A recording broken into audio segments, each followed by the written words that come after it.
கான்செப்சுவலான question.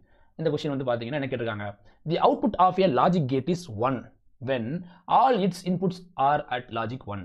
இந்த question வந்து நம்ம ஸ்ட்ரெயிட் ஃபார்வர்டாக சால்வ் பண்ண முடியாது. தயவு செஞ்சு இதை மனப்பாடம் பண்ணாதீங்க. நிறைய பேர் வந்து மனப்பாடம் பண்ணிட்டு இருக்கீங்க. எதை மனப்பாடம் பண்ணுமோ அதை மட்டும் மனப்பாடம் பண்ணுங்க. இஷ்டத்துக்கு மனப்பாடம் பண்ணாதீங்க, வேஸ்ட் பண்ணாதீங்க எனர்ஜியை. ஓகேவா? எஸ், ஆப்ஷன் ஏவா இருக்குமான்னு சொல்லி செக் பண்ணி பார்க்கலாம். என்னென்ன இருக்கு, ஆர் கேட்டா எக்ஸ்ஆர் கேட்டா கேட்குறாங்க. ஆர் கேட்டோட ஆப்ரேஷன் நமக்கு தெரியும். என்ன, 0 0னா 0, 0 1னா 1 கிடைக்கும், 1 0னா நமக்கு 1 கிடைக்கும், 1 1னா 1 கிடைக்கும். கரெக்டா? எஸ், இது சாதாரணமான ஆர் கேட்டோட ஆப்ரேஷன். ஓகேவா?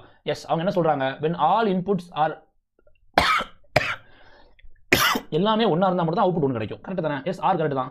பட் எக்ஸ்ஆரும் கொடுத்துருக்காங்க. ஸோ எக்ஸ்ஆர் நம்ம செக் பண்ணி பார்க்கலாமா? எக்ஸ்ஆருடைய ஆப்ரேஷன் என்னவா இருக்கும்? நான் சொல்லி கொடுத்துருக்கேன், ஆறு நாறு எக்ஸ்ஆர் எக்ஸ்ஆர் எல்லாமே சொல்லி கொடுத்துருக்கேன். எக்ஸ்ஆர் வந்து பொறுத்த வரைக்கும் பார்த்தீங்க அப்படின்னா எக்ஸ்ஆர் அப்படிங்கிறது ஏ பிளஸ் ஆர் பி. கரெக்டா? அதாவது ஏ பி காம்ப்ளிமெண்ட்